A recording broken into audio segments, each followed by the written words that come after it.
Well, ladies and gentlemen, welcome back to another episode of the 905 Roundup. I am flying solo, not quite, but we have a special guest host on to help keep me on the straight and narrow today.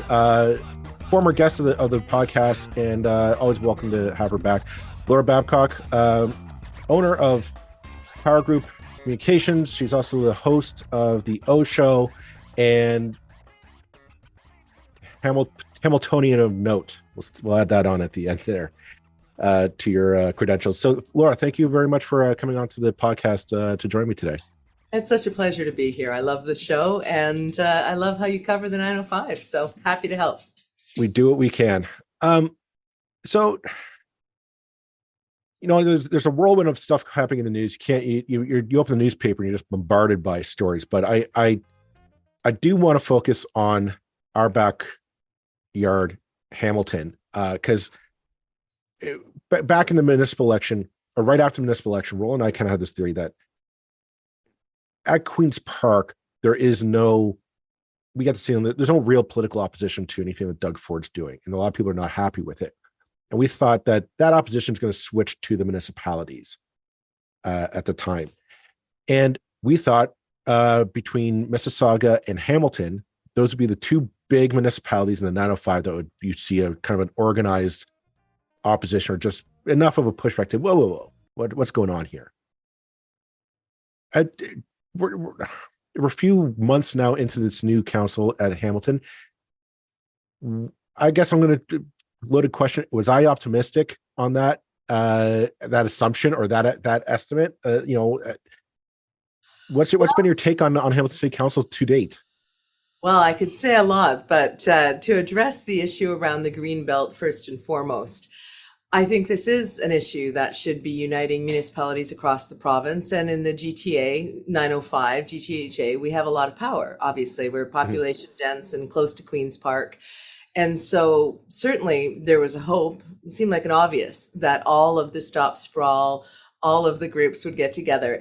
And we've been seeing that at a grassroots level. We've seen lots of big rallies right after the reversal on his campaign promise was made, when Ford literally came out and said, yeah, whatever, we're overriding what we promised. We're going to do something that you guys don't want, but be happy with, the crumbs we're going to give you. And we saw a lot of the grassroots organizations say, hell no, get your hands off the greenbelt was trending. And we saw on Hamilton Council in particular, one councillor, John Paul Dankel, who had been in one term prior, so not what we would call the old guard.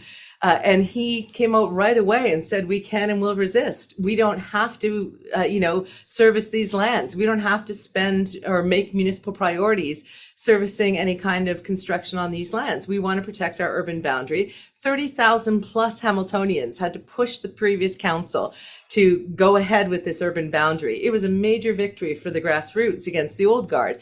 And so to have that reversal was like a punch. We had people on the O Show right away about it, because they thought that they had really jumped over a hurdle that was so meaningful for the sustainability in the future of our families, right? And of our environment.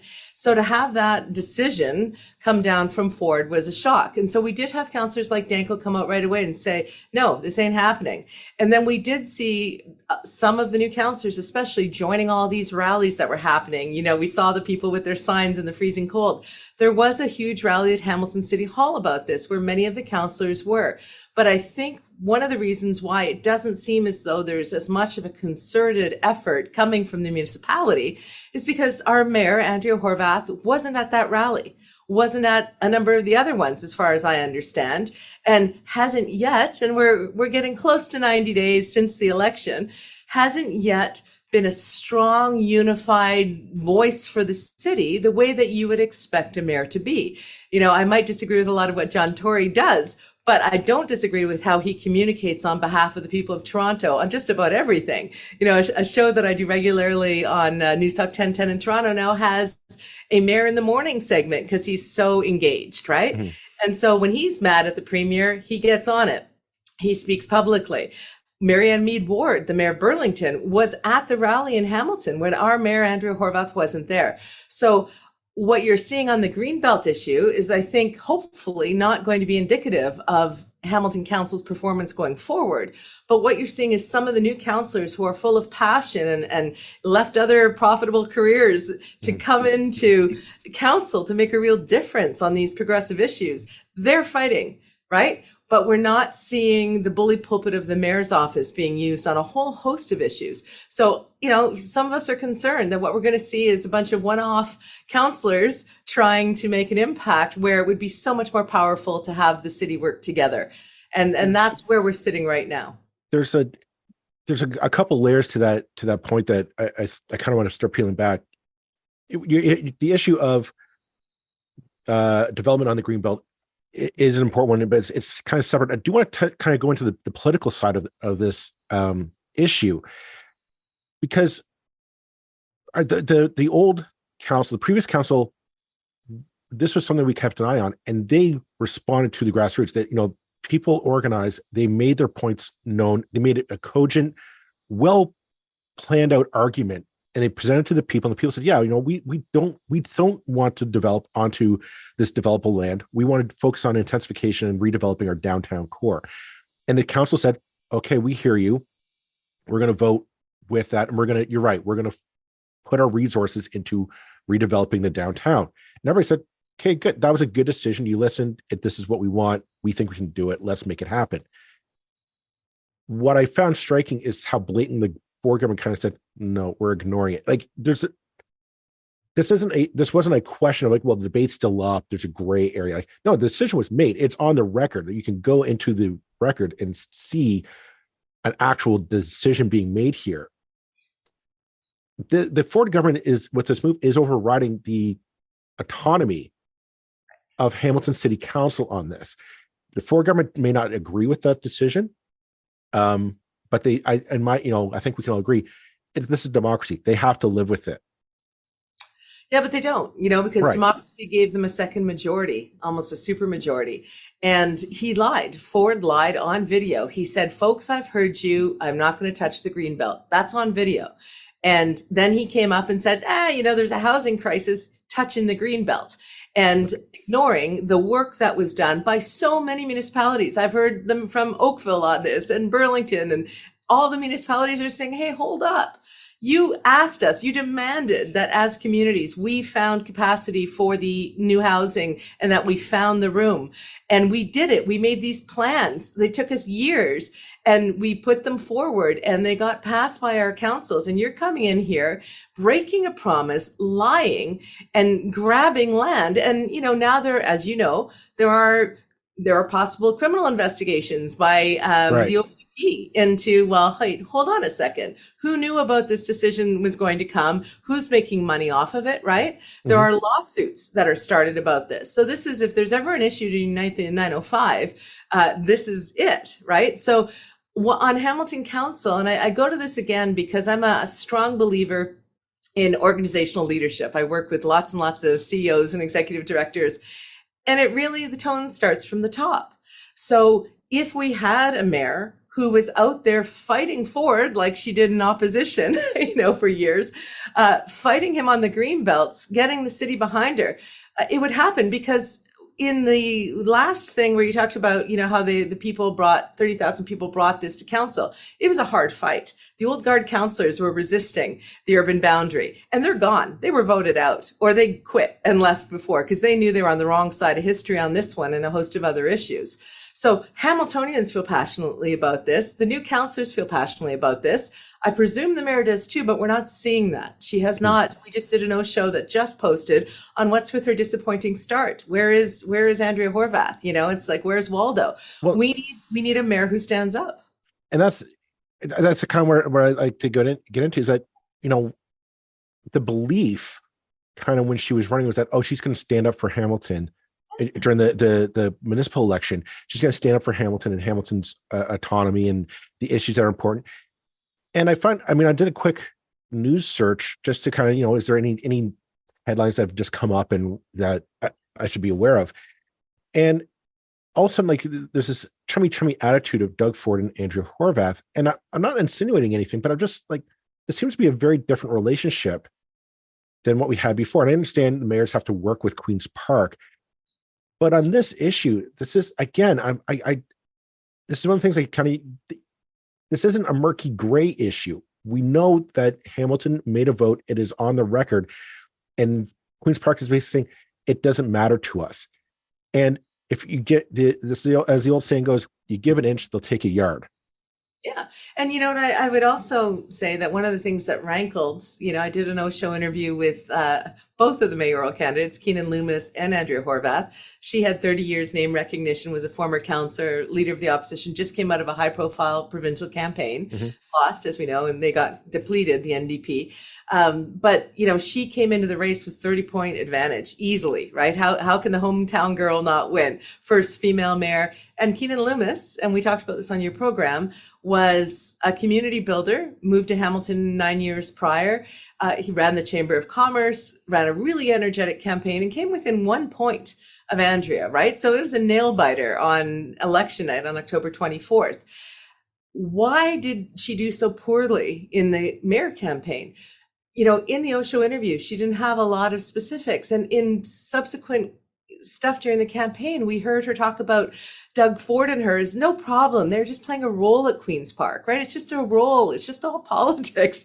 And so then recently to see her doing a bread announcement about a bread company, great, with Doug Ford, all smiles at the podium. I get the stagecraft of that.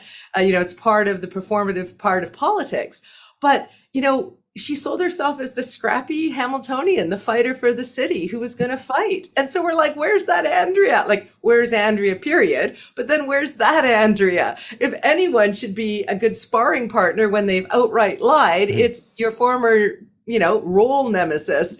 So we're not even seeing that, and it's leaving a lot of people feeling like a little bit of buyer's remorse about electing her. She deserved it in many ways. She's done a lot for the community over many years. But mayor's jobs in 2023 aren't entitlement positions. They are raucous, sometimes rough. You got to fight against a premier who can act autocratically. So how do you defend democracy against someone who makes these reversals and makes these kind of, look, if we can for a second, just because it's bugging the hell out of me, the healthcare announcement from Ford. Right. It isn't just that he's furthering his privatization of healthcare, or that he, in my mind, created a bit of a crisis in the system by not funding it adequately and then coming up with a solution to go to more of a hybrid model. That's one issue. But he said in his presser that the days or the years of endless ideological debates are over. In other words, whatever democracy, this is what we're doing. You gave us a majority, we're rolling with it. So when you have a premier who's in there like that and is willing to say things like that, you got to fight like hell for the things your municipality counts on you for. And if anyone could fight him, it's her, right? So come on, let's go. I guess we're cutting it. There's two other points I kind of want to talk about in this episode, and maybe we'll just start to this one ahead. I get the sense from this provincial government that the progressives in this province are making a different argument than what's actually happening. Like they're still stuck in this belief, like, well, we're gonna have to work with Doug Ford. And I question, can you work with Doug Ford? Because, and this isn't, we know what he's like. We've got a track record of his actions in Queen's Park. This is a man who would use the notwithstanding clause to revoke a union's ability to organize. They've said to blatantly, we're going to overturn a decision by the city council. And I'm sitting there going, how are you going as a mayor of one of the, I believe Hamilton's the 5th or 6th largest city in the country. Hamilton's not small potatoes. It is a city of note and a city of weight, that you're the mayor of that, and you're going to say, well, we have to work with that. I'm like, realistically, can you work with this man? Can you trust what he says when he makes a promise to you? Because his track record very much says otherwise. I mean, we've been talking about Greenbelt. You brought up healthcare, and that was another thing. Nobody asked for this healthcare decision. We know the education fight is coming up. The teachers' unions are the next up on the slate, and I'm sure we're all eager to see how that's going to turn into a gong show. At what point do you sit there and say, I just can't work with the man? Like where's Andrea Horwath's political instincts on this? Because she seems kind of silent on this, or just kind of meh. Well, it's interesting that you say that because if we back it up and look at Doug Ford and his legacy and his approach to things, that weekend in October when he invoked the notwithstanding clause and when Lecce tried to do that all day Friday meeting or whatever, I remember we were driving to Quebec for my birthday with my family, and I wanted the kids to listen to all the press conferences because it was a historic moment where you had to see union solidarity from across the country. Literally, you had unions on the West Coast giving the education workers unions money because they said, we're all in this together. If one premier can crush the unions with the notwithstanding clause, what's to stop the rest of them? So it was only that tremendous show of force and those massive rallies that got Ford to back down.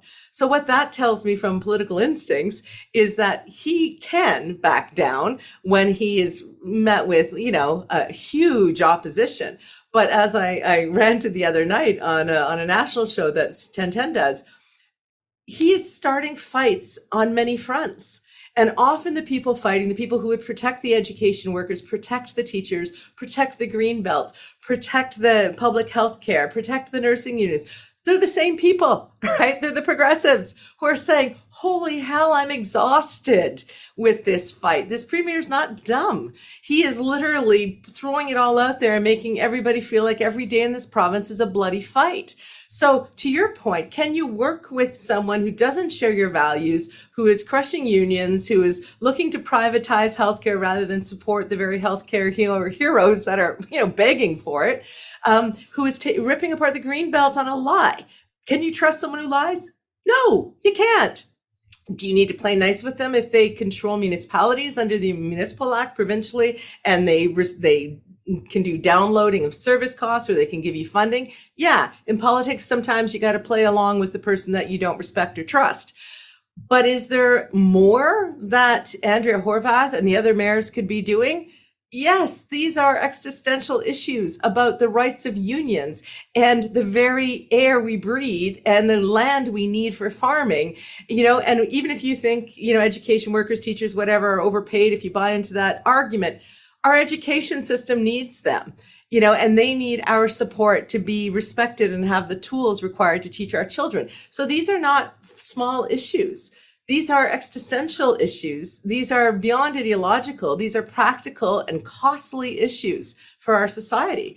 So hell's yeah, you got to fight a leader like that. And I'm wondering, it was an Osho viewer, I'll give them credit, who said to me yesterday, perhaps Andrea's angling for strong mayor powers like Toronto and Ottawa. Maybe she's not going too hard on Dougie yet because she wants to get that kind of power over council. We literally had to push for Andrea to even get council together to do a visioning priority setting session. She just, and it's coming out this week in an announcement, but I did an op-ed about it weeks ago. The community's been saying, come on, let's go. So I'm hoping maybe one of the priorities that comes out of that is that council is going to speak with a clear, powerful voice to this premier. Mm-hmm. Because we know he can back down when there's coordinated opposition. But if you're fractured and you're kind of meek or feckless, he's going to run all over the municipalities, and why the hell not, right? So I take your point. We've got to work together.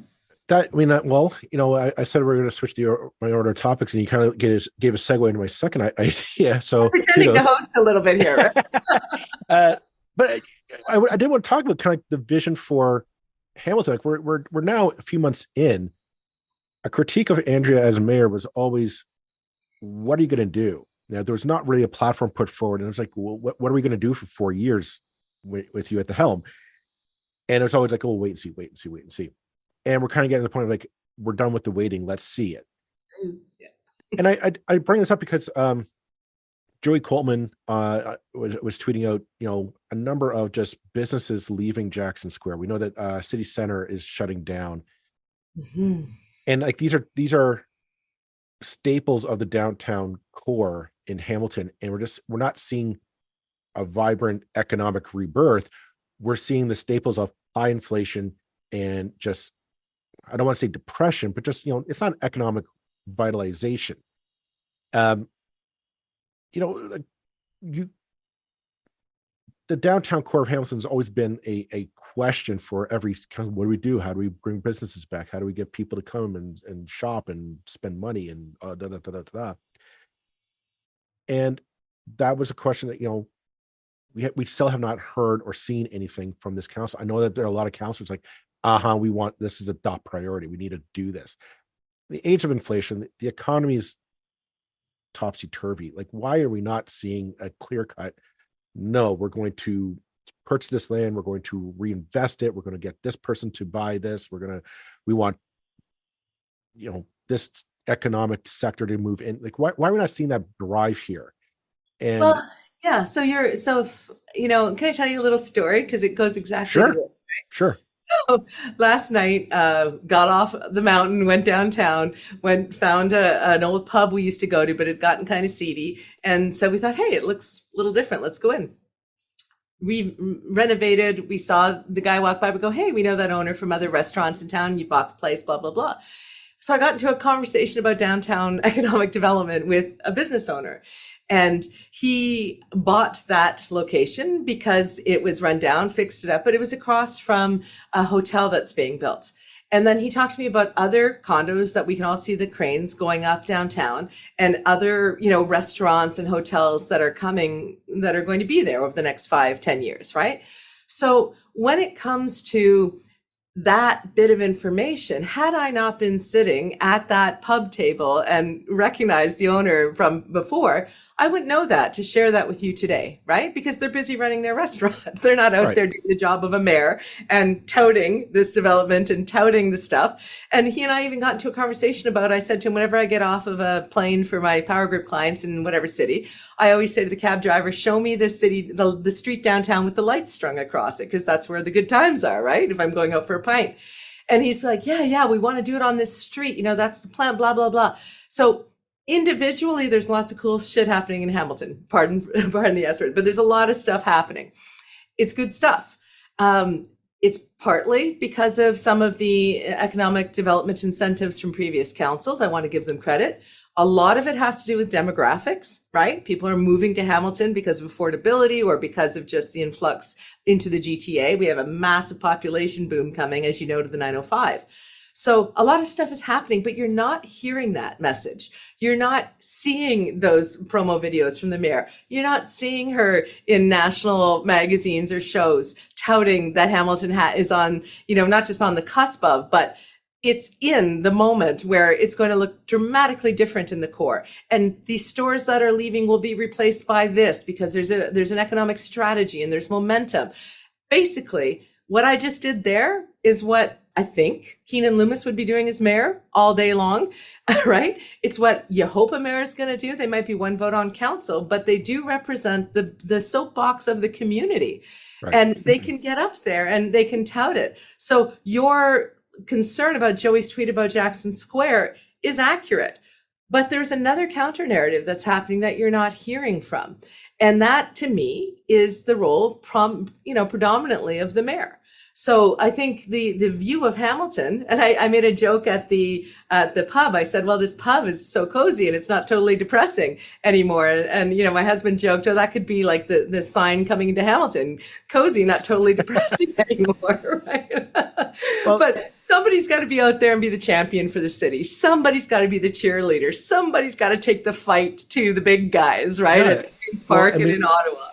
But that's, coming back to our original topic about the Greenbelt expansion, the reason why people didn't want the White Belt expansion was because they said, we want to focus on intensification of the downtown core, bringing more businesses, shops, major industry back to the downtown, revitalizing it.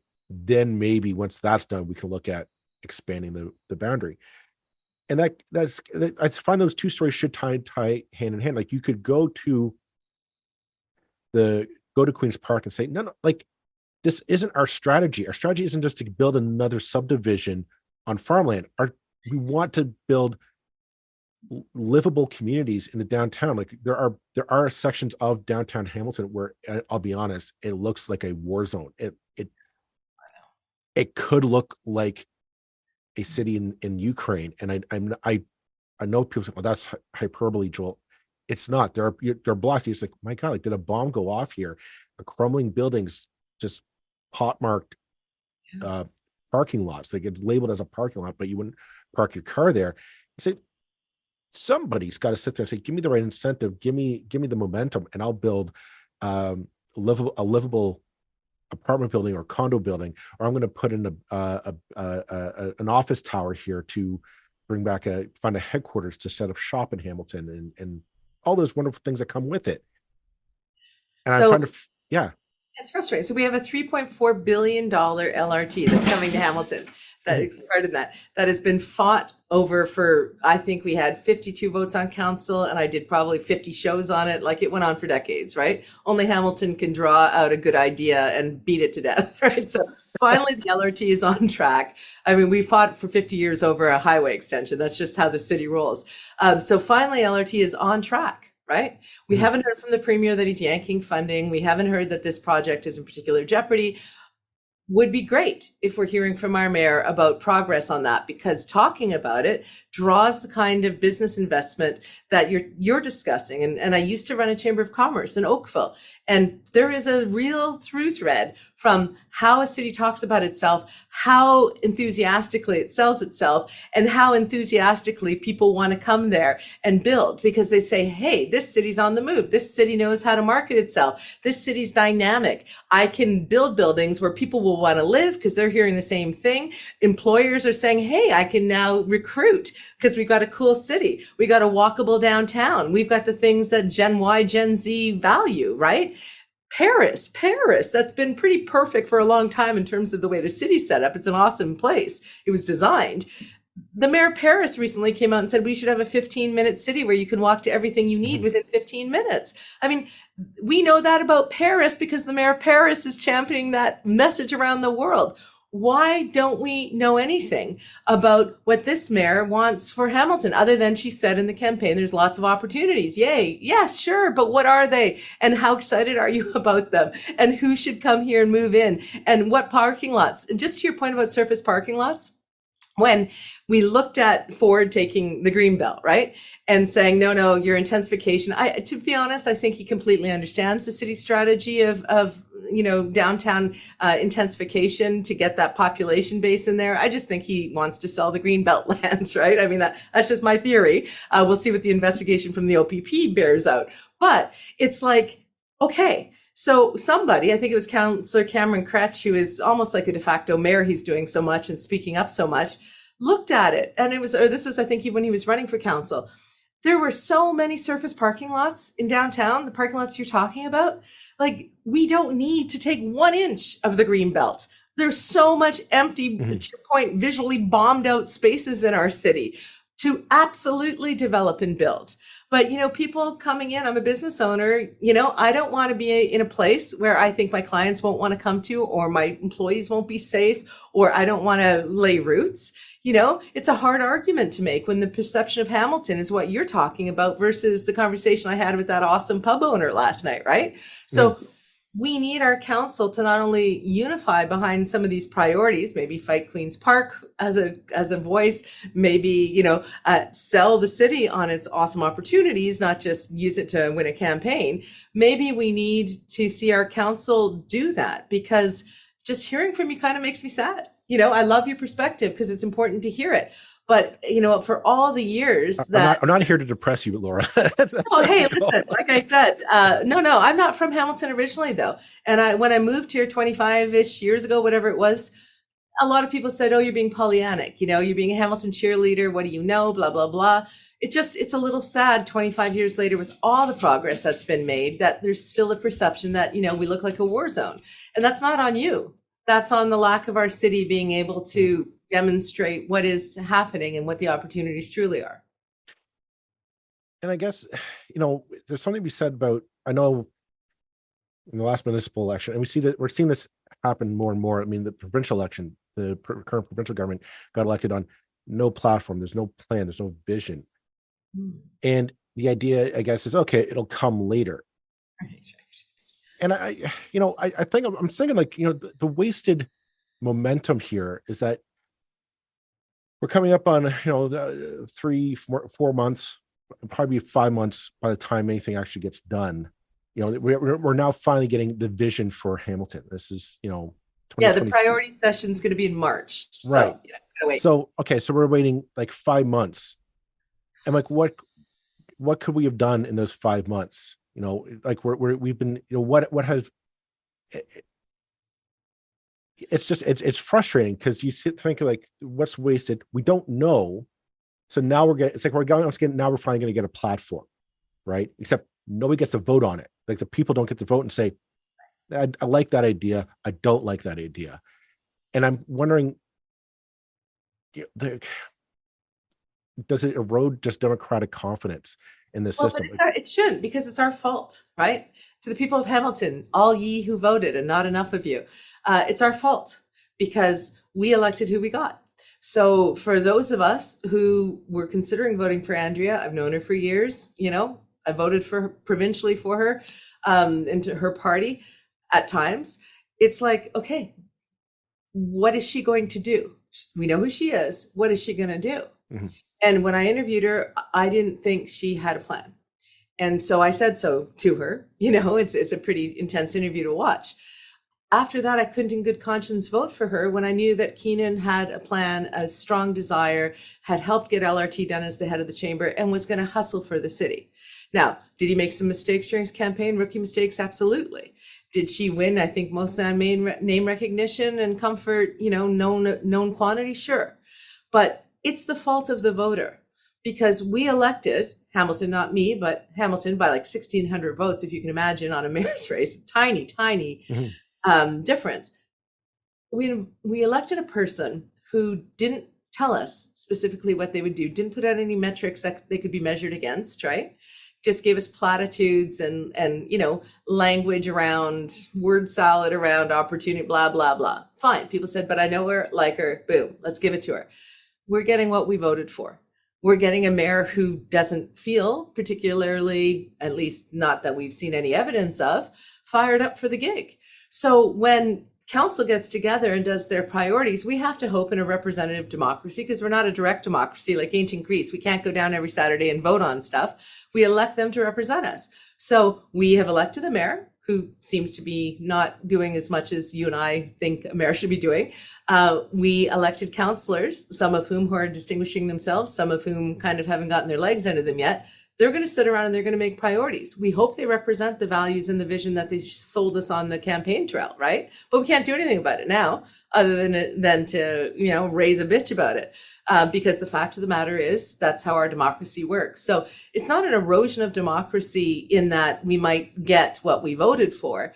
It's a message in this democratic system to be careful who you vote for. Buyer beware. Don't just vote for a premier because he says the pandemic's over and you can have parties and you feel good and you get a free license sticker, right? That's not going to get you the kind of Ontario you want, but it sounded great in June, so I've been beating my head against the wall for 25, 30 years. Like, people, your vote, go do it. It matters. You can't just complain for the 4 years subsequently and say, oh, this doesn't work. Yeah, it worked. You just chose poorly or you chose not to get involved. That's the sad thing, is it was a kind of a short-term vision. We have 4 years to bear the consequence. Right. It's going to be an interesting. My hope is, again, Hamilton and the Mississauga and the other cities of the 905 kind of can come together and just be like, no, we're drawing the line in the sand here, and put together an effective opposition, at least until we can see. My hope is the NDP and the Liberals at Queen's Park get together a bit more organized and really put forward an opposition to stop Doug's. So Merritt Stiles, the new leader of the NDP, who I've interviewed, great person. She has lots of great values, very progressive, very let's take the fight to forward. She tweeted yesterday or the day before, we will resist, we will stand up, we will do whatever. And I said, awesome. How? Right? Like, you can't do it with the tiny amount of seats at Queen's Park with a supermajority across from you. Andrea, or one of the people in Andrea's cabinet, invited me to Queen's Park before the election to watch Andrea in action. They're right across from, if you've ever been in there, it's a pretty small room, right across from Doug Ford and all of his cabinet. It's pretty intense. And you can't, with even less seats now, do anything, right? So unless you get all of these other elected officials from all these other municipalities to work together in a mighty hue and cry, in a roar that can't be ignored. And maybe that's happening, but if they're doing it through AMO, the Ontario Municipalities of Ontario or whatever, or these other Association Municipalities of Ontario, they're doing it through AMO. AMO is okay, but it's kind of, it's got some policy chops, but I think we're talking about the kind of action that we think we need. This is urgent, right? So can Merit Styles get a bunch of people and a bunch of organizations together and do a super rally? Maybe that's all being planned, but I'm not buying these, damn it, we're going to fight them. Yeah, now how? Right? Like, I can't listen to that for 4 years and watch our city and our province be taken advantage of, which is how it feels from my perspective. Ford might think that he's building wealth and building homes. I see it as, the province being I see it as the gap between the wealthy and the poor getting greater under this premier. I see the people who are in crisis and the affordable housing and the homelessness crisis we have in Hamilton, and we can't afford the policies of this premier in a whole host of different ways. I could go on forever, but what it comes down to is, don't tell us that you're going to take the fight to Ford or that you're going to protect the Greenbelt. Show us, engage us, invite us, send us our marching orders. This is something we got to do together. And hopefully next time when the election rolls around, provincially or municipally, people are going to say, yeah, no, the last 4 years were exhausting. Why did I have to do so much work? Maybe next time I'll vote better. Well, and that's the thing is, if there are any, the NDP have made their leaders, the next leadership is the Liberal race. Right. So if there are any, by some chance, any Liberals out there who are listening, who are thinking, maybe I could run. Yeah. It's not about making speeches. You have to go talk to people and build that coalition. And it's got to be across all lines: small business, union, grassroots organizations, parent PTAs, for crying out loud. That's where the anger is getting down to. Right. And, and to build and to get those municipalities to say, like, you've got to, you got to build up that army of grassroots anger and direct it towards the powers that be. I'm hopeful that we'll see that from Hamilton City Council. I think there's a lot of people who are on that, who are sitting around that table, who know the power that they have. They want to use it for good. We'll wait and see what happens. It's going to be a long 4 years. But I will remain the optimist for now. Yeah, and I think we should, because it was a historic election. Some of us were exhausted from, really, the fight happened. We, shows like the O Show and previous iterations of it, people like yourself and myself, I've been talking about these issues for forever, since I moved to the community. But it was really after Sewergate, right, that it focused the community's anger in a way that went across all of those stratifications that you're talking about. People who owned a pet, people who had a kid, people who were retired, people who breathed the air, people who drank the water, people who had a business. Everybody was like, what the hell? You dumped 24 billion liters of mixed sewage into a world biosphere, into Coots, and you didn't even tell the Mayor of Burlington. She found out, Marianne Mead Ward found out because I tweeted her and said, have you heard about this? Right? Like, how crazy is this? They hid it not only from the electorate 2 elections ago. It only came out after the new council, the previous council, was brought in. It only leaked out then. They covered it up. So the community felt completely betrayed, right? Our health was their number one job, and they covered up the deleterious impacts of this from us, right? And we're slowly finding out in Hamilton just the I think the extent of the infrastructure mismanagement, and it's not just the previous council. I mean, this is going back decades of just, well, what we would call the old guard, because a lot of councillors had been in for 15, right, 20, 30 years, right? True enough. So under their watch, and Andrea was told by the province, she, to her credit, she came out right away and said, there's another leak. Then the province came out and said, you got to look at all of them. And then we found another leak, right? And this will keep going. Do we have good councillors that got elected in this massive change election after 5 years of the city being absolutely exasperated? Yes, we flipped council. It is historic. There are a lot of new people around there with a lot of skills and a lot of passion and a lot of progressive priorities. Can they work together? And will Andrea step up and be the kind of leader that we need in 2023, dynamic and forceful and using all of her skills that I think people elected her for? I mean, at very least, she can get in front of a microphone and go after Ford. This we know. Love to see that, right? So can they come up with priorities that reflect their values and the way they got elected? Can they bring it? Can they work with these other municipalities across strata?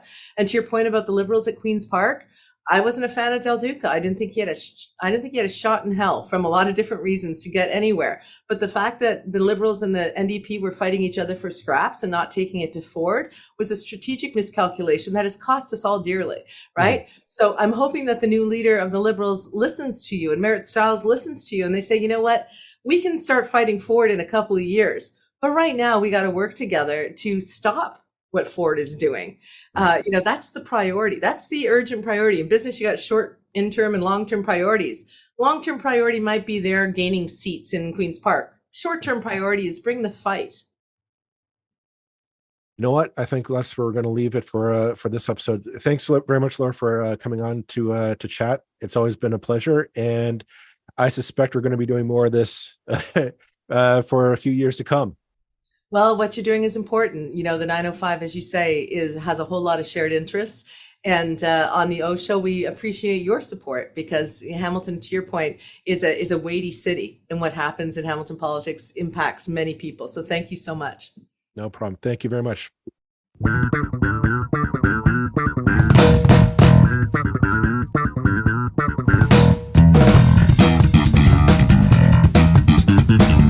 That's it for this episode of the 905er. Thank you for listening. As always, you can send us your feedback, thoughts, and concerns or ideas for future episodes to our email, info@905er.ca. We'd love to hear from you. You can help us keep the 905er going by financially supporting us through Patreon as well as PayPal. Visit us at 905er.ca and click on the support tab. As well, links are in the show notes for your convenience. Lastly, you can find us on social media. Search for _905er on Facebook, Twitter, Instagram, and LinkedIn. So long for now. See you next time.